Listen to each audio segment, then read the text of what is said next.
சென்னை மாதவரம் பகுதியில் கடத்தலுக்காக பதுக்கி வைக்கப்பட்டிருந்த சுமார் 18 கோடி மதிப்பு கொண்ட 17.8 கிலோ மெத்தபெட்டமைன் போதைப் பொருட்களை மாதவரம் தனிப்படை போலீசாரால் பறிமுதல் செய்யப்பட்ட விவகாரம் சென்னையையே அதிர வைத்திருக்கிறது. இதனையடுத்து கடத்தல் கும்பல் தலைவன் வெங்கடேசன் மற்றும் கார்த்திக் ஆகிய இருவரை போலீசார் கைது செய்தனர்.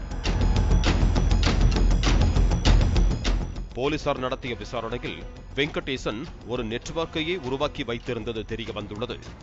10 ஆண்டுகளுக்கு முன்பு டெல்லியில் இருந்து போதை மாத்திரை கடத்தி வந்தபோது சிக்கிய வெங்கடேசன் பட்டியாலா சிறையில் அடைக்கப்பட்டிருந்தார். அதே ஆண்டு மும்பை மற்றும் மணிப்பூர் மாநிலம் முர்ரே பகுதியில் மெடிக்கல் கடைகள் நடத்தி வந்த விகாஷ் மைதீன் என்பவர் போதைப் பொருள் கடத்தல் வழக்கில் சிக்கி பட்டியாலா சிறையில் அடைக்கப்பட்டார்.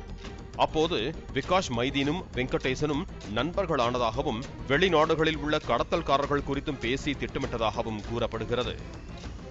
பின்னர் ஜாமீனில் வெளியே வந்த வெங்கடேசன் மலேசியாவில் போதை கடத்தல் வழக்கில் கைதாகி விடுதலையாகி தமிழகம் திரும்பிய அருப்புக்கோட்டையைச் சேர்ந்த லட்சுமி நரசிம்மன் என்பவரோடு கைகோர்த்து அருப்புக்கோட்டையில் கெமிக்கல் லேப் தொடங்கியுள்ளார். மெத்தபெட்டமைன் தயாரிக்க மூலப்பொருளான சூடோபெட்ரின் கெமிக்கலை மணிப்பூரில் இருந்து மருத்துவ பொருட்கள் என்ற பெயரில் விகாஷ் மைதீன் சென்னைக்கு அனுப்பி வைத்துள்ளார்.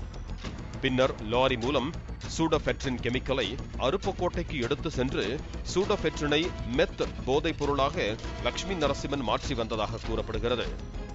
பின்னர் வெங்கடேசன் சென்னையில் இருந்து தனது ஃபார்ச்சூனர் காரில் கட்சி கொடிகளை பறக்க விட்டபடி கடத்தலில் ஈடுபட்டு வந்ததும் இடையில் போலீசார் வழிமறித்து சோதனை செய்தால் தன்னை ஆளும் கட்சி நிர்வாகி என கூறி தப்பித்து வந்ததும் போலீசார் விசாரணையில் தெரிய வந்துள்ளது. சென்னை, பெங்களூரு உள்ளிட்ட பெருநகரங்களில் உள்ள சினிமா துறையினர் ஐடி ஊழியர்களை குறிவைத்து ரகசிய மொபைல் செயலிகள் மூலம் கோட்வேர்டு பகிரப்பட்டு போதைப் பொருட்களை விற்று வந்துள்ளதும் விசாரணையில் தெரிய வந்துள்ளது. சென்னை பர்மா பஜாரில் எலக்ட்ரிக்கல் கடை நடத்தி வரும் சாகுல் ஹமீது என்பவருக்கு வெங்கடேசனுடன் பழக்கம் ஏற்பட்டுள்ளது.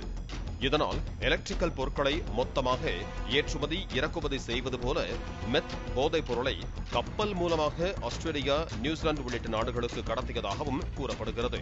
அதில் வரும் லாபத்தை ஹவாலா பண பரிவர்த்தனை மூலம் ரொக்கமாக பெற்றதும் அம்பலமாகி உள்ளது. வெங்கடேசனின் மனைவி ஜான்சி மீரிடா, சரத்குமார், லட்சுமி நரசிம்மன், முருகன், பிரபு, சண்முகம், சாகுல் ஹமீது, லாரன்ஸ் என 10 நபர்களை போலீசார் கைது செய்த நிலையில் டெல்லியை சேர்ந்த விகாஷ் மைதீன் மற்றும் சென்னையை அடுத்த ஊரப்பாக்கம் பகுதியைச் சேர்ந்த சண்முகம் ஆகிய இருவரையும் போலீசார் கைது செய்திருக்கிறார்கள். மேலும் டெல்லி, ஹரியானா உள்ளிட்ட பகுதிகளிலும் தனிப்படை போலீசார் முகாமிட்டு பின்னணியில் இருப்பவர்களை தேடி வருகிறார்கள்.